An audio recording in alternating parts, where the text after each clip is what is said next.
Hello 11th class, कैसे हो आप लोग।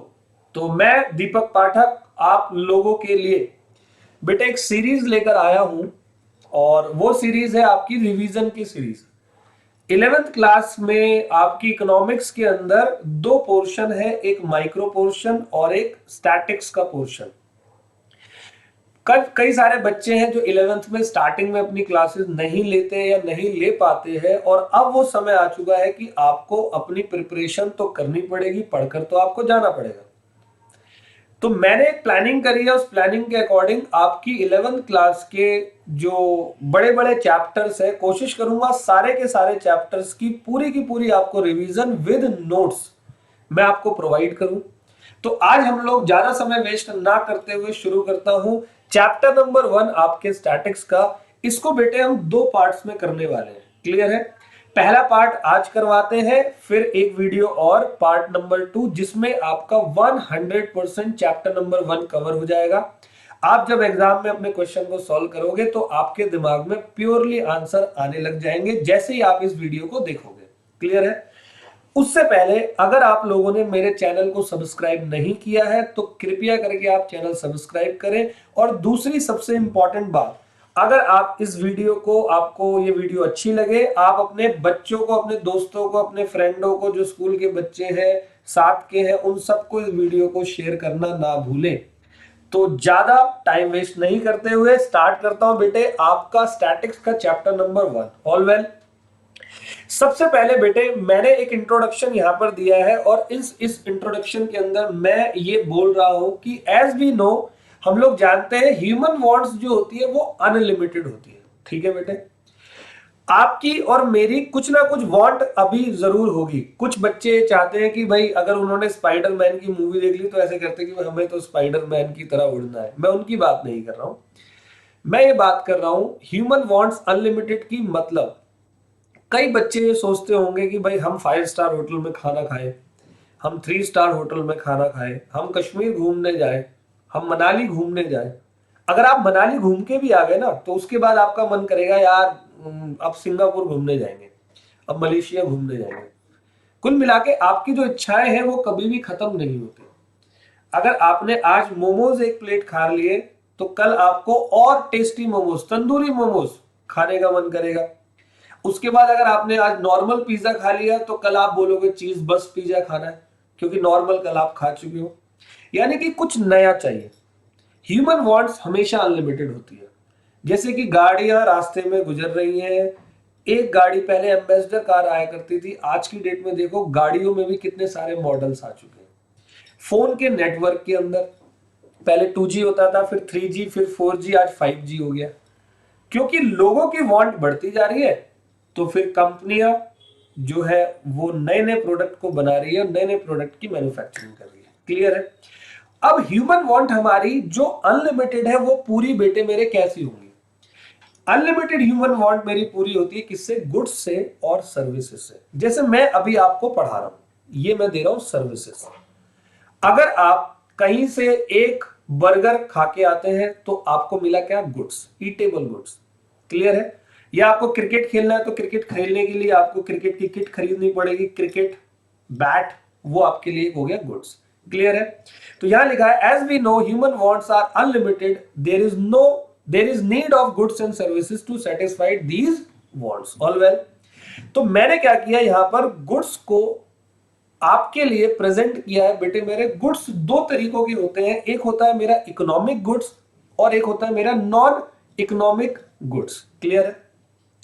इकोनॉमिक गुड्स का मतलब होता है एक ऐसा गुड जिसमें प्राइस का कमांड रहता है। क्या लिखा हुआ है? Goods which are scarce and command a price. वो वाले गुड्स, देखो बेटे दो शब्द यहां पर आए हुए हैं, goods which are scarce. Scarce का मतलब क्या होता है? जो लिमिटेड होते हैं, ऐसे सामान जो कि लिमिटेड है। एंड कमांड ए प्राइस, जिनसे आपको वो गुड्स तब मिलेगा जब आप बदले में उसके क्या दोगे? पैसे दोगे। फॉर एग्जाम्पल, आप दूध खरीदने जाओ, बेटे दूध लिमिटेड होता है। दूध कोई कहीं से झरने से तो आता नहीं है, दूध आता है एनिमल से, गाय भैंस इनका दूध मिलता है और ये सब लिमिटेड है। इस वजह से दूध महंगा भी है।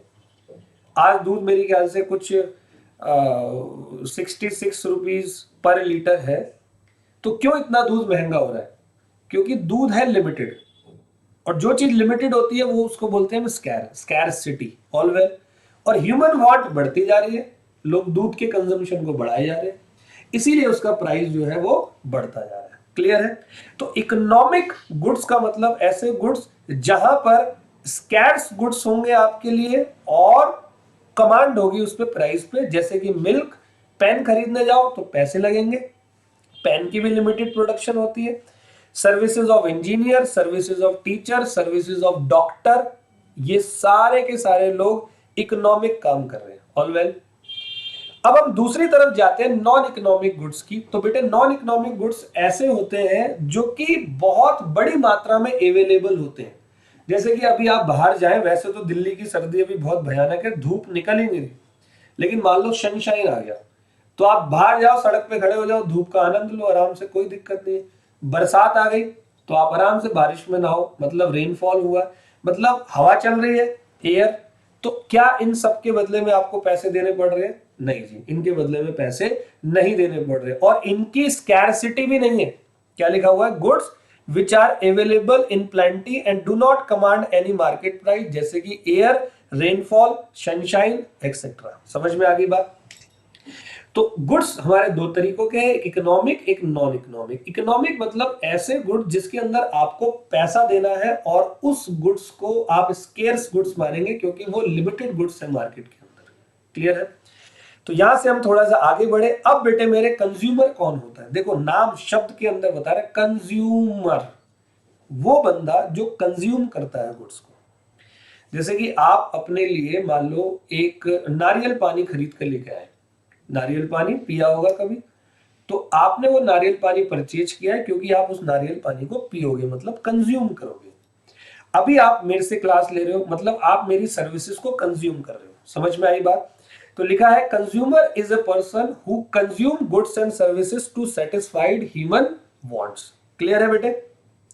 आप अपनी ह्यूमन वांट को सेटिस्फाइड करने के लिए क्या कर रहे हैं? गुड्स और सर्विसेज को कंज्यूम कर रहे हैं। अब आपको जिस टीचर की सर्विसेज ज्यादा अच्छी लगेगी आप उसी के पास पढ़ने जाओगे। आपको जिस डॉक्टर की सर्विसेज अच्छी लगेगी, जो डॉक्टर आपको जल्दी ठीक कर देता है, आप उसी के पास जाओगे। जो फिल्म आपको अच्छी लगेगी आप वही वाली फिल्म देखोगे। क्लियर है? जैसे कि आपके सबके पास मोबाइल फोन है तो कनेक्शन है एयरटेल, वोडाफोन और जियो। आपके घर में जिसके अच्छे नेटवर्क आते होंगे आप उसी नेटवर्क की सिम को परचेज करोगे। बात समझ में आ रही है? आप हो कंज्यूमर, आपकी ह्यूमन वांट जहां पर सेटिस्फाइड हो रही है आप उसी गुड्स और सर्विसेज की डिमांड करते हो। क्लियर है बेटे? और हाँ, ये सारे इकोनॉमिक गुड्स होंगे जिनकी स्कैरसिटी होती है, मतलब लिमिटेड। All well. अब हम बात करते हैं भाई प्रोड्यूसर कौन होता है। तो प्रोड्यूसर वो बंदा होता है जो किसी सामान को प्रोड्यूस करता है या मैन्युफैक्चर करता है। मैन्युफैक्चर मतलब सामान को बनाना। समझ में आ रही है बात?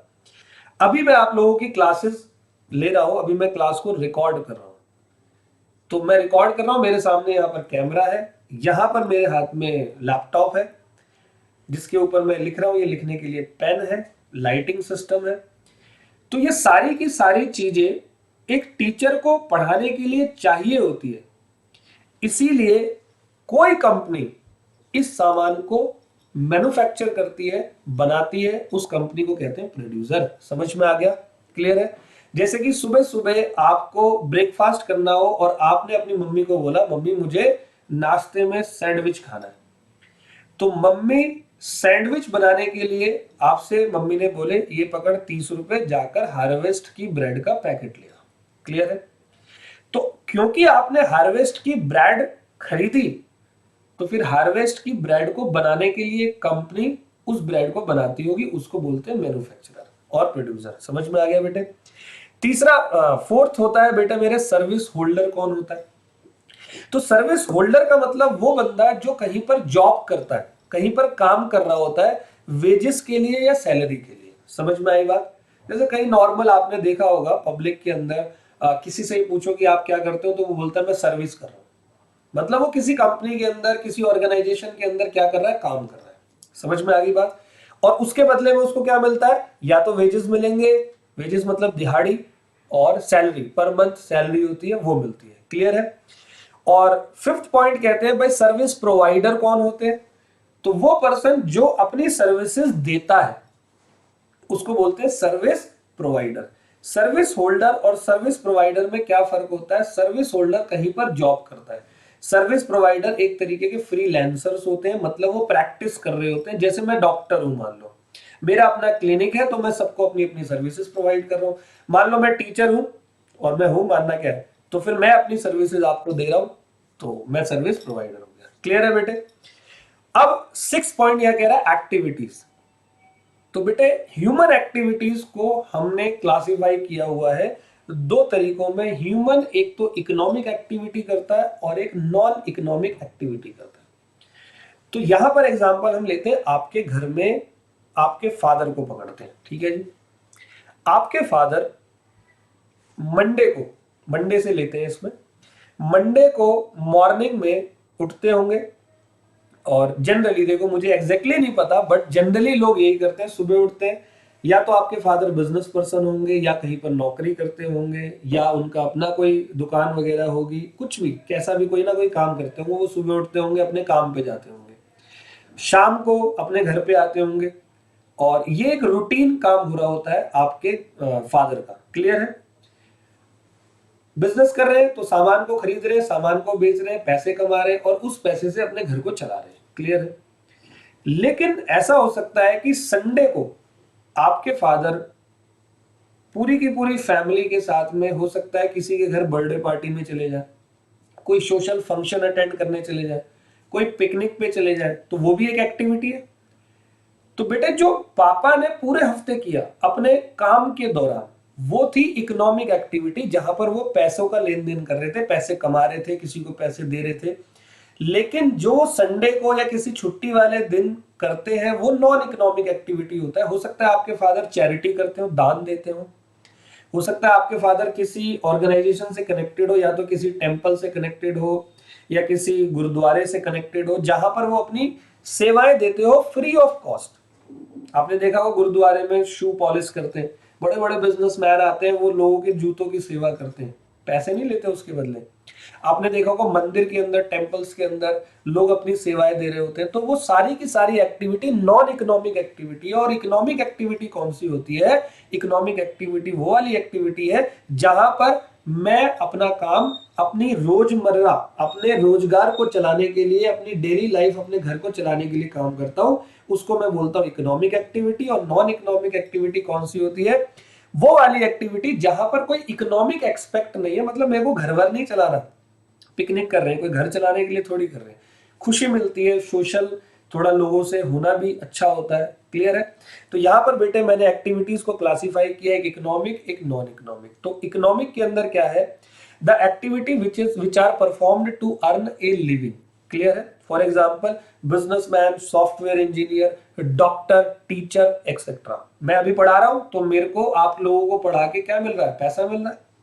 हालांकि ये क्लासेस तो मैं फ्री ऑफ कॉस्ट दे रहा हूँ, लेकिन मैं पूरे दिन पढ़ाता हूँ, तो वहां पर मैं जब उनको पढ़ा रहा होता हूँ तो मुझे फीस रिसीव होती है, वो मेरी इकोनॉमिक एक्टिविटी है। लेकिन संडे को मैं किसी ऑर्गेनाइजेशन से कनेक्टेड हूँ, जहां पर जाके मैं थोड़ा बहुत चैरिटी कर लेता हूँ, सत्संग कर लेता हूँ, किसी लोगों के साथ में घूम फिर लेता हूँ, तो वो मेरी नॉन इकोनॉमिक एक्टिविटी है। क्लियर है।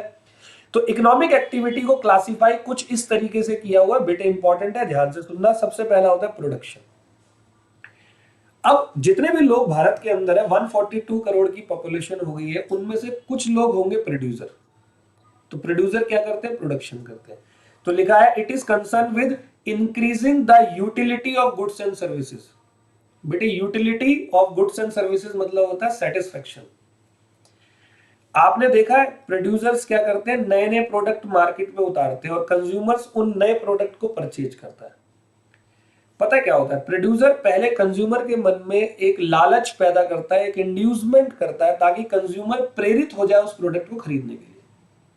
जैसे आप सब जानते हैं ना, मैकडी में बर्गर मिलता है, फिर मैकडी क्यों बार बार अपनी नई नई एडवर्टीजमेंट लेकर आता है, क्यों डोमिनोज बार बार नई एडवर्टीजमेंट लेकर आता है, क्यों ये सर्फ एक्सेल की कंपनियां, ये एरियल, ये कोलगेट वाले, ये सब नए नए प्रोडक्ट को लेकर आती है, ताकि आपके मन में वो अपनी कंपनी की छाप बनाकर रखे, उनकी वो इकोनॉमिक एक्टिविटी है, वो लोग प्रोड्यूसर है और वो आप लोगों के लिए नई नई चीजें लेकर आ रहे हैं ताकि आपकी सेटिस्फेक्शन लेवल बनी रहे, उसको यूटिलिटी कहते हैं।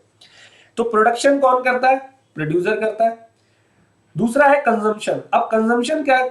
अब भाई जो प्रोड्यूसर होगा वो सामान किसी ना किसी को तो बेचेगा, जो सामान खरीदेगा वो उस सामान का कंजम्पशन कर रहा है, मतलब use of product. All well, कह रहा है it is an economic activity which is concern with use of goods and services. तो आप लोग अभी मेरी गुड्स एंड सर्विसेज को प्रोड्यूस यूज कर रहे हो और मैं क्या कर रहा हूं? मैं प्रोड्यूस कर रहा हूं। समझ में आ गया बेटे? तीसरा कहता है इन्वेस्टमेंट। तो इन्वेस्टमेंट का मतलब क्या होता है बेटे? अब मान लो कि मैं एक बहुत बड़ी फैक्ट्री चलानी है, मेरे को जैकेट्स बनानी है, तो जैकेट को बनाने के लिए मुझे बड़ी सी मशीनरी की जरूरत पड़ेगी। मैं एक प्रोड्यूसर हूं, तो बड़ी सी मशीनरी पहले मुझे इन्वेस्ट करना पड़ेगा ना मशीनरी में। मान लो 50 लाख रुपए की मशीनरी है, तो वो मशीनरी मुझे खरीदनी पड़ेगी, तब जाकर मेरा बिजनेस आगे बढ़ेगा। तो वो मेरा खर्चा नहीं हुआ, एक्सपेंडिचर नहीं है, मेरी वो इन्वेस्टमेंट है, क्योंकि उस मशीन से फ्यूचर में मैं कमाऊंगा, तो उसको बोलते हैं इन्वेस्टमेंट। तो इन्वेस्टमेंट में कह रहा है it is concern with increase in the capital goods. All well, example machines et cetera. D कहता है बेटा एक्सचेंज। एक्सचेंज का मतलब होता है it is concern with sale and purchase of the commodity. मैं अगर बेच रहा हूं तो आप खरीद रहे हो, तो मैंने आपको सामान दिया और आपने मुझे पैसे दिए, हम दोनों के बीच में क्या हुआ? एक्सचेंज हो गया। क्लियर है बेटे? मैंने आपसे खरीदा मतलब परचेज किया, आपने बेचा, तो मैंने आपको पैसे दिए होंगे, आपने मुझे सामान दिया, हमारे बीच में क्या हो गया? एक्सचेंज हो गया। क्लियर है बेटे? फिर लास्ट कहता है डिस्ट्रीब्यूशन। बेटे ये बड़ा इंपॉर्टेंट है। डिस्ट्रीब्यूशन का मतलब होता है, आप ध्यान से सुनना बेटे, 4 फैक्टर ऑफ प्रोडक्शन होते हैं आपको माइक्रो इकोनॉमिक्स में और स्टैट्स में, खासकर माइक्रो इकोनॉमिक्स में कई बार सुनने को मिलेंगे। फैक्टर ऑफ प्रोडक्शन 4 तरीके के होते हैं और किसी भी इकोनॉमी को चलाने के लिए मेनली 2 अलग अलग क्राइटेरिया बनाए गए, एक फर्म और एक हाउस होल्ड। जैसे कि मैं फर्म हूं, आप लोग हाउस होल्ड। एक फर्म अपने बिजनेस को चलाने के लिए हाउस होल्ड से 4 चीजें लेता है। एक लेता है लैंड, भाई मैं अपने बिजनेस को करूंगा तो मुझे लैंड चाहिए। दूसरा लेबर, तीसरा कैपिटल और चौथा एंटरप्रेन्योर। एंटरप्रेन्योर मतलब उस काम को चलाने के लिए दिमाग, लोग, बड़े बड़े जो मैनेजर्स होते हैं, चीफ एग्जीक्यूटिव ऑफिसर्स होते हैं। तो ये 4 चीज एक फर्म, मुझे अपने बिजनेस को चलाने के लिए 4 चीज चाहिए। लैंड, जिस जगह पे बिजनेस करूंगा, लोग मतलब लेबर, कैपिटल मतलब भाई बिजनेस को करने के लिए मशीनरी वगैरह पैसे वैसे होने चाहिए, और बिजनेस चलाने के लिए एक अच्छा दिमाग, जिसको मैं एंटरप्रेन्योर कहता हूं। ऑल वेल, तो एक फर्म पहले हाउस होल्ड से ये सारी चीजें लेती है। समझ में आ गया? अब जो चीज एक फर्म ने हाउस होल्ड से ली, ये 4 चीजें वो अपने बिजनेस में लगा देती है। अब बिजनेस से आता है रिटर्न। जब वो रिटर्न आता है तो ये फर्म क्या करती है? वापस हाउस होल्ड्स को उन सारे फैक्टर ऑफ प्रोडक्शन के बदले में उनके पैसे दे देती है। जैसे लैंड के बदले में क्या देंगे बेटे? देखो लिखा हुआ रेंट। लेबर के बदले में क्या मिलेगा? हाउस होल्ड को वेजेस। कैपिटल के बदले में क्या मिलेगा? इंटरेस्ट। और एंटरप्रेन्योर के बदले में क्या मिलने वाला बेटे? प्रॉफिट। समझ में आ गया? तो इसको बोलते हैं फैक्टर ऑफ प्रोडक्शन और पूरी सिचुएशन को बोलते हैं डिस्ट्रीब्यूशन। अब आपको लैंड के बदले में रेंट मिल गया, आप उस पैसे को क्या करोगे? कंजम्पशन करोगे।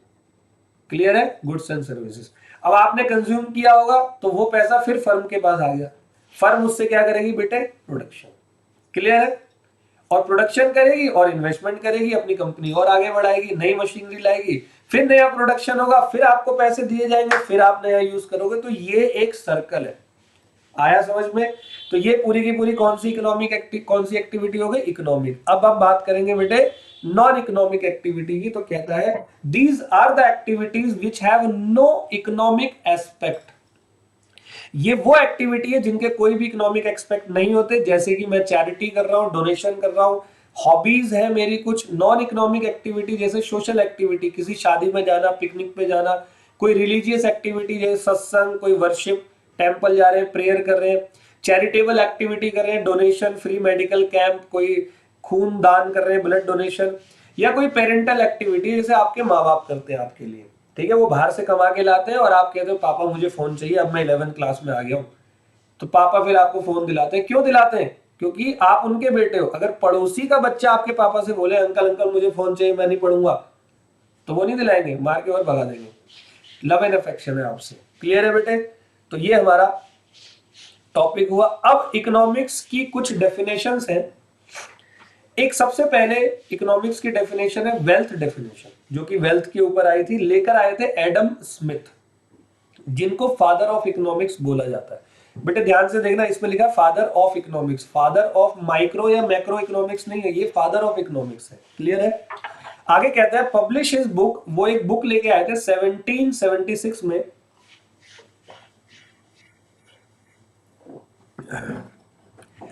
एडम स्मिथ एक बुक लेकर आए थे, an inquiry into the nature and causes of wealth of the nation in 1776 में। और इनको भी क्रिटिसिज्म मिला था, नैरो मीनिंग ऑफ वेल्थ। लोग कह रहे थे कि इन्होंने वेल्थ की मीनिंग को बहुत ही नैरोअर टाइप में दिया हुआ है। फिर दूसरे आए एल्फ्रेड मार्शल, वो 1890 में अपनी बुक लेकर आए प्रिंसिपल ऑफ इकोनॉमिक्स। उन्होंने फोकस किया स्टडी ऑफ मैनकाइंड, जो लोग हैं लोगों के वेलफेयर पर। क्लियर है? उसके लिए भी इनको क्रिटिसिज्म मिला, इनको भी कुछ क्रिटिसिज्म मिला कि wrong concept of material goods, economic has no relation with material welfare. Economic का मटेरियल वेलफेयर से कोई रिलेशन नहीं है, ये बात रॉबिन्स ने बताई। ठीक है? तो रॉबिन्स लेकर आए स्कैरसिटी की डेफिनेशन। तो तीन है, कौन? एक Adam Smith father of economics, एक एल्फ्रेड मार्शल, तीसरे हैं स्कैरसिटी की डेफिनेशन लाने वाले लॉर्ड रॉबिन्स। वो अपनी book an essay on nature and significance of economic science, जो कि 1932 में पब्लिश की थी, उन्होंने स्कैरसिटी के ऊपर फोकस किया। तो अब आप लोग भी मेरी इस बात पे फोकस करना। अभी तक ये जो तीन डेफिनेशंस थी, तीन अलग अलग जो इकोनॉमिस्ट थे, उनके बस मेरे को नाम बताने थे, वो मैंने बता दिए। तो तीन इंपॉर्टेंट एस्पेक्ट उनकी डेफिनेशन में थे, किनके? लॉर्ड रॉबिन्स की डेफिनेशन में, जो स्कैरसिटी की डेफिनेशन लाए। तीन लाइन उन्होंने बताई, एंड्स, स्कैर्स मीन्स और ऑल्टरनेटिव यूज। ध्यान से सुनना बेटे। एंड्स का मतलब होता है ह्यूमन वांट। तो बताओ आप लोग, ह्यूमन वांट्स क्या है? अनलिमिटेड है। क्लियर है? स्कैर्स मीन्स, स्कैर्स मतलब होता है लिमिटेड, और मीन्स मतलब रिसोर्सेस। वांट अनलिमिटेड है और रिसोर्सेज लिमिटेड है। और उन रिसोर्सेज का यूज कितना है बेटे? Alternative use. जैसे कि पेट्रोल का यूज गाड़ी चलाने के लिए भी होता है, फैक्ट्री में मशीन में डालने के लिए भी होता है। लैंड का यूज घर बनाने के लिए भी होता है, हॉस्पिटल भी बना सकते हो, स्कूल भी बना सकते हो, स्विमिंग पूल भी बना दो उसके ऊपर। तो ऑल्टरनेटिव यूज है। क्लियर है बेटे? तो इनको भी एक क्रिटिसिज्म मिला, न्यूट्रल बिटवीन एंड, यानी कि न्यूट्रल बिटवीन ह्यूमन वांट्स, ये क्रिटिसिज्म उनका था। तो रॉबिन्स की जो डेफिनेशन थी वो पॉजिटिव थी, नॉर्मेटिव नहीं थी। तो आपके माइक्रो इकोनॉमिक्स के पहले चैप्टर में पॉजिटिव और नॉर्मेटिव, इन दोनों की मीनिंग जो है वो आपने पढ़ी होगी। नहीं पढ़ी है तो रिवीजन में मैं आपको बताऊंगा। ठीक है? छोटा सा बता देता हूं। पॉजिटिव का मतलब होता है व्हाट इज, नॉर्मेटिव का मतलब होता है what ought to be. Positive मतलब जो हो गया, जो पक्का। जैसे कि मैं ये बोलूं कि भारत एक गरीब देश है, ये मैंने पॉजिटिव बात बोली। क्लियर है? और अगर मैं ये बोलूं कि भारत की गरीबी मिट सकती है, ये नॉर्मेटिव हो गया। व्हाट ऑट टू बी मतलब ये फ्यूचर है, अभी पक्का नहीं है कुछ। क्लियर है? मैं ये बोलूं मेरे 100 मार्क्स आए हैं, तो ये पॉजिटिव है। मैं ये बोलूं मेरे 120 मार्क्स आ सकते हैं, तो ये नॉर्मेटिव है। ओके बेटे? और एक लास्ट डेफिनेशन थी ग्रोथ डेफिनेशन, ये भी देख लो, फिर हम आगे बढ़ेंगे। तो पॉल ए सैमुअल्सन ने ग्रोथ की डेफिनेशन दी, जिसमें उसने Marshall, Alfred Marshall plus lord Robin, दोनों की डेफिनेशन को जोड़ दिया। मार्शल की डेफिनेशन वेलफेयर की थी और रॉबिन्स की स्कैरसिटी की, उन दोनों को जोड़ दिया। और ये बहुत ही कंप्रहेंसिव डेफिनेशन है। क्लियर है बेटे? अब बेटे आते हैं हमारा इकोनॉमिक्स का नेचर क्या है। तो इकोनॉमिक्स के दो टाइप के नेचर है। इकोनॉमिक एक साइंस भी है और इकोनॉमिक्स एक आर्ट भी है। पहले आप दोबारा से बताता हूं इकोनॉमिक्स होता क्या है। बेटे इकोनॉमिक्स का मतलब होता है मैनेजमेंट करना। एक तरीके से ना ये एक बिजनेस स्टडीज भी है। बिजनेस स्टडीज में आपने सुना होगा मैनेजमेंट। इकोनॉमिक्स का मतलब भी मैनेजमेंट करना होता है। तो मैनेज किसको करें? अगर आप अपने घर को मैनेज कर रहे हो, अपने आप को इंडिविजुअली मैनेज कर रहे हो, तो उस इकोनॉमिक्स को बोलते हैं माइक्रो इकोनॉमिक्स। ये आपने सुना होगा, आगे नोट्स में भी आएगा। और अगर आप पूरी कंट्री को मैनेज कर रहे हो, उसको बोलते हैं मैक्रो इकोनॉमिक्स। अगर आप पूरी कंट्री की इनकम की बात करो तो मैक्रो, अगर आप अपनी इनकम की बात करो तो माइक्रो इकोनॉमिक्स। हम उसके नेचर की बात कर रहे हैं। तो बेटे इकोनॉमिक एक साइंस भी है, इकोनॉमिक एक आर्ट भी है। इकोनॉमिक एक साइंस भी है और एक आर्ट भी है। क्लियर है? अब साइंस कैसे है? तो बेटे साइंस में दो टाइप के साइंस बताए, एक पॉजिटिव साइंस और एक नॉर्मेटिव साइंस। तो पॉजिटिव और नॉर्मेटिव का मीनिंग मैंने आपको ऊपर बताया। तो यहां पर साइंस के पॉइंट ऑफ व्यू से इकोनॉमिक्स में क्या कहता है, इसको आप सिस्टमाइज स्टडी करते हो, scientific laws, cause and effect relationship. Cause and effect मतलब होता है ये किया तो वो होगा। जैसे कि प्राइस बढ़ाया तो डिमांड कम हो जाएगी गुड्स की। क्लियर है? तो ये कॉज एंड इफेक्ट रिलेशनशिप है। अगला कहता है वेरिफिकेशन ऑफ लॉज। लॉज मतलब कानून। All well. अब ये कहता है economic as an art. Art मतलब कला। ठीक है? कह रहा art is the practical application of knowledge for achieving some definite aim. अपनी नॉलेज का आपने प्रैक्टिकली अप्लाई किया किसी भी एम को मतलब अचीव करने के लिए, ये आपका आर्ट है। जैसे कुछ बच्चे, एक ही टीचर के पास एक बच्चा 99 मार्क्स ले आता आउट ऑफ 100 उतनी मेहनत करके, और दूसरा बच्चा सेम मेहनत करके 80 मार्क्स ला पाता है। 99 वाले में आर्ट है, कला है, और वो उसी कला का यूज करता है पेपर में, उसके मार्क्स आ जाते हैं। क्लियर है?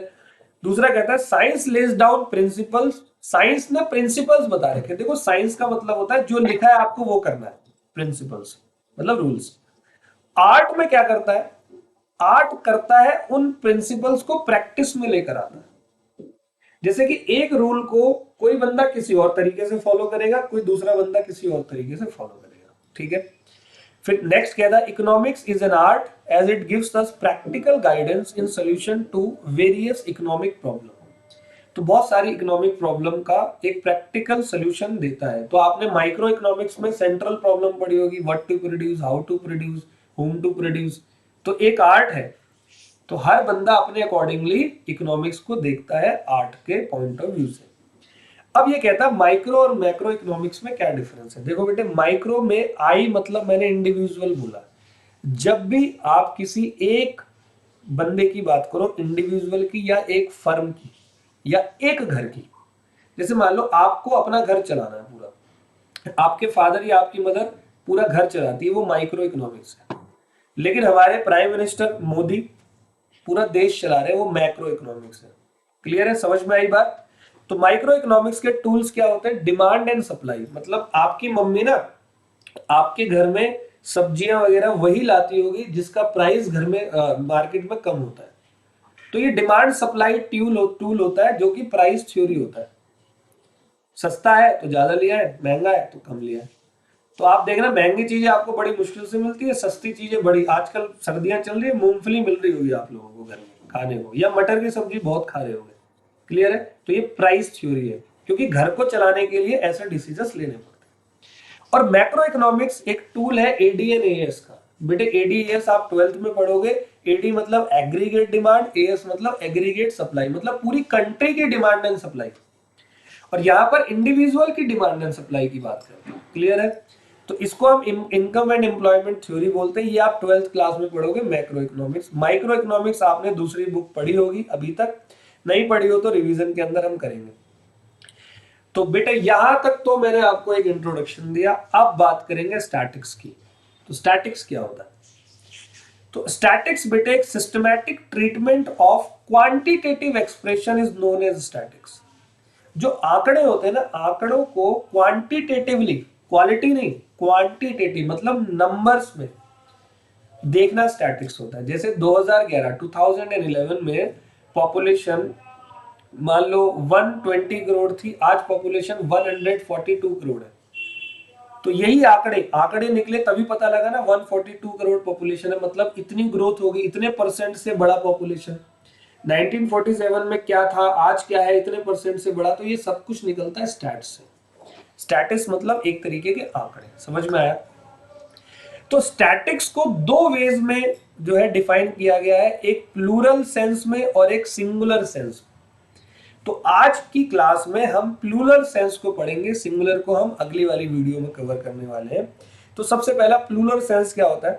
तो प्लूरल में कहता है statics refers to information in terms of numbers या न्यूमेरिकल डेटा। न्यूमेरिकल डेटा में आपकी इंफॉर्मेशन, जैसे कि मान लो मैं ये बोलूं कि मिस्टर ए की पॉकेट मनी 5,000 रुपए पर मंथ है, ये कोई स्टैटिक्स नहीं है। लेकिन अगर मैं ये बोलूं कि 11th क्लास में 40 बच्चे हैं, 40 के 40 बच्चों की पॉकेट मनी जो है किसी की पॉकेट मनी 400 है, किसी की 500 है, किसी की 600 है, किसी की 400, 450। तो यहां मैं स्टैटिस निकाल सकता हूं कि एवरेजली पर बच्चे को इतना पॉकेट मनी मिलता है। बात कुछ समझ में आ रही है? तो statistics refers to information in terms of numbers और numerical data such as population statistics. तो जनसंख्या की बात करें तो पॉपुलेशन स्टैटिक्स हो गया। एम्प्लॉयमेंट स्टैटिक्स, कितनी बेरोजगारी हमारे भारत के अंदर अभी है, दिल्ली में है, साउथ दिल्ली में है या हमारे घर में। स्टैटिक्स कंसर्निंग पब्लिक एक्सपेंडिचर, कितना भाई पब्लिक एक्सपेंडिचर हो रहा है, मतलब सरकार कितना पैसा खर्च कर रही है लोगों के इंफ्रास्ट्रक्चर के लिए, या लोग कितना पैसा खर्च कर रहे हैं, पहले कितना पैसा खर्च करते थे। तो ये आंकड़े निकालना स्टैटिक्स होता है। However any numerical information is not statics. सिर्फ एक न्यूमेरिकल इंफॉर्मेशन स्टैटिक्स नहीं होता। जैसे कि मैं बोलूं कि अनिल को 5,000 रुपए का पॉकेट मनी मिलता है, ये स्टैटिक्स नहीं है। हाँ, अगर मैं ये बोलता कि 11th क्लास के 40 बच्चों को, किसी को 4.5, किसी को 5, किसी को 5.5 पॉकेट मनी मिलता है, तो यहां से मैं एक स्टैटिक्स निकाल सकता हूं कि अमूमन इतना एवरेज मिलता होगा। या एग्जाम्पल मैंने वही लिखा हुआ है, Praveen gets ₹5,000 per month as pocket allowance is not statics. ये एग्रीगेट है ही नहीं, ना तो ये एवरेज है, और स्टैटिक्स में या तो एवरेज करते हैं या एग्रीगेट बताते हैं। क्लियर है? Whereas average pocket allowance of the student of class 10th is 5,000 per month, or there are 60 students in class 11 compared to just 6 in class 12th of your school are statics. 12th में 6 है, 11 में 60 बच्चे हैं, तो दोनों का comparison statics है कि कितने परसेंट है, कम ज्यादा। या एवरेज निकाल लो कि पूरी 11th क्लास के बच्चों का 5,000 पर बच्चा एवरेज है। क्लियर है? जैसे कि सिंपल सी बात बताऊं, सीबीएसई ने रिजल्ट डिक्लेयर किया, सीबीएसई कहता है 98.5% स्टूडेंट पास हो गए। तो क्या 98.5 का मतलब क्या है? मतलब उनके पास जितने भी स्टूडेंट थे उनमें से 98.5 बच्चे एग्जाम क्लियर हो गए। तो उन्होंने डेटा निकाला होगा ना सब बच्चों का, उसको स्टैटिक्स बोलते हैं। तो स्टैटिक्स के कुछ बेटे मेरे फीचर्स हैं। Features of statics in the plural sense, 3 number का आपके एग्जाम में आता है, बहुत आसान टॉपिक है। सबसे पहला एग्रीगेट ऑफ फैक्ट। बेटा स्टैटिक्स के अंदर जो फैक्ट होते हैं उनका एग्रीगेट होता है। क्लियर है? एक सिंगल नंबर से स्टैटिक्स नहीं आता। जैसे मैं ये बोलूं कि मेरी कमाई पर मंथ की 1,00,000 रुपए है, ये स्टैटिक्स नहीं है। हाँ, अगर आप ये बोलो, और आप लोग शायद एक गुणा भाग करते भी जरूर होगे, टीचर्स की कमाई जरूर निकालते होगे। अगर आप ये देखो कि आपके स्कूल के अंदर 15 टीचर्स है, तो आप बैठ के निकाल सकते हो कि 15 टीचर्स की एवरेज इनकम क्या है। तो 1,00,000 रुपए महीना, 1.5 लाख रुपए महीना, इसको आप स्टैटिक्स बोलोगे। एग्रीगेट ऑफ फैक्ट, पहला समझ में आ गया बेटे। दूसरा ये कह रहा है statics are affected to a market extend by multiplicity of causes. जो स्टैटिक्स है वो अलग अलग कारणों से बदल सकता है। जैसे कि इलेक्ट्रिसिटी बिल, बेटे सर्दियों में इलेक्ट्रिसिटी बिल कम आता है और गर्मियों में इलेक्ट्रिसिटी बिल ज्यादा आता है। और अगर मैं ये बात बोलूं कि मेरा average electricity bill 10,000 per month है, तो यहां पर थोड़ा सा गड़बड़ है, मेरे को एक्सप्लेन करना पड़ेगा भाई गर्मियों में कितना है और सर्दियों में कितना है। क्लियर है? क्योंकि सर्दियों में इलेक्ट्रिसिटी बिल कम आता है और गर्मियों में ज्यादा आता है। क्लियर है? तीसरा, स्टैटिक्स आर न्यूमेरिकली एक्सप्रेस। मैंने क्या बोला था आज स्टैटिक्स शुरू करते वक्त, ये क्वांटिटेटिव होता है, क्वालिटेटिव नहीं। आप बोलो रोटी अच्छी है, स्टैटिक्स नहीं है वो। समझ में आ रही है बात? तो ये न्यूमेरिकली एक्सप्रेस करेंगे। अभी तक देखो हर डेटा को हमने न्यूमेरिकल एक्सप्रेस किया है। न्यूमेरिकली मतलब इन टर्म्स ऑफ नंबर आपको बताना है। चौथा कहता है स्टैटिक्स आर एनुमरेटेड और estimated according to reasonable standard of accuracy. देखो जी, स्टैटिक्स में आपका आंसर जरूरी नहीं है करेक्ट आए। हमने क्या बोला? जैसे कि मैं ये बोलूं कि 11th क्लास के बच्चे का पॉकेट मनी 500 रुपए पर बच्चा है ऑन एन एवरेज। क्या सही में पर बच्चा 500 रुपए होगा? हो सकता है किसी बच्चे को 350 350 रुपीज मिल रहे हो पॉकेट मनी, किसी बच्चे को 650 मिल रहे हो, लेकिन हमने स्टैट्स के पर्पज से उन सारे स्टूडेंट के पैसे को एवरेज कर दिया, तो डेटा एक्यूरेट कभी भी नहीं आता। तो enumeration means accurate numerical statement, that is it involve actual counting. कभी कभी एक्यूरेट आता है। एस्टिमेटेड मतलब sometime when area is large then expert make estimation on the basis of observation. Clear है? जब डेटा ज्यादा होता है, जैसे मैं बार बार कह रहा हूं कि 142 करोड़ की पॉपुलेशन है, क्या सच में 142 करोड़ ही है? थोड़ा ऊपर थोड़ा नीचे जरूर होगा। This is called estimation. All well. Fifth point कहता है statics are collected in systematic manner. Statics को आप कलेक्ट करोगे किस मैनर में? सिस्टमैटिक मैनर में। और सिस्टमैटिक मतलब अच्छे तरीके से कलेक्शन करना है। ये थोड़ी, अब फॉर एग्जांपल मैं आपको बताता हूं कि मैं पढ़े लिखे लोग दिल्ली में कितने परसेंट लोग पढ़े लिखे हैं, ये जांच करना चाहता हूं, और मैं एक ही एरिया में सबसे पूछूं कि क्या पढ़े लिखे हो, क्या पढ़े लिखे हो, और उसके बेसिस पर रिजल्ट दे दूं, तो ये गलत हो जाएगा। जरूरी है उस एरिया में पढ़े लिखे लोग ज्यादा या कम हो। आपने दिल्ली का बताना है तो पूरी दिल्ली के अलग अलग एरिया में जाकर अगर आप सिस्टमैटिक तरीके से स्टडी करोगे तो ही आपकी स्टैटिक्स आएगी, वरना नहीं आएगी। क्लियर है? 6 पॉइंट कहता है statics are collected for pre determined purpose. क्यों कलेक्शन करते हैं हम स्टैटिक्स का? क्योंकि हमारा कुछ पर्पस होता है। क्लियर है? प्री डिटरमाइंड पर्पस है। जैसे हमें देश की जनता को बताना है इतनी जनसंख्या हो चुकी है, क्यों जनसंख्या निकाल रहे हैं? उसी के बेसिस पर डिमांड और सप्लाई, रोजगार, फैसिलिटीज, ये सब चीजें पता लगेगी। और जनसंख्या मान लो बहुत कम है, फैसिलिटीज ज्यादा हो गई तो यूजलेस हो जाएगा, उसका कोई यूटिलाइज ही नहीं है। क्लियर है? तो in short, it is concluded that all numerical data cannot be called statics. लेकिन स्टैटिक्स में सारे न्यूमेरिकल डेटा होते हैं। न्यूमेरिकल डेटा को आप स्टैटिक्स नहीं बोल सकते। जैसे मेरी सैलरी 1 लाख रुपए पर मंथ है, मान लो ये स्टैटिक्स नहीं है। लेकिन सारे teachers on an average economics पढ़ाने वाले 2 लाख रुपए महीना कमाते हैं, ये स्टैटिक्स है।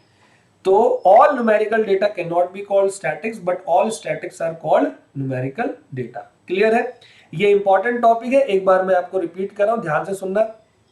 प्लूरल सेंस में स्टैटिक्स के फीचर्स क्या है? Aggregation of fact, statistics are affected due to market extent of multiplicity of causes, statistics are numerically express, statistics are enumerated और एस्टिमेटेड। एनुमरेशन मतलब एक्चुअल, एस्टिमेटेड मतलब थोड़ा सा अंदाजा लगाना। स्टैटिक सिस्टमैटिक मैनर में होगा और प्री डिटरमाइंड आपका पर्पस होता है। क्लियर है बेटे? तो आज इस वीडियो को यहां पर रोकेंगे और अगली वीडियो में ये वाला चैप्टर नंबर 1 पूरा कंप्लीट करेंगे, और वहां पर मैं एक बार इसको रिवाइज भी करवाने वाला हूं। क्लियर है बेटे?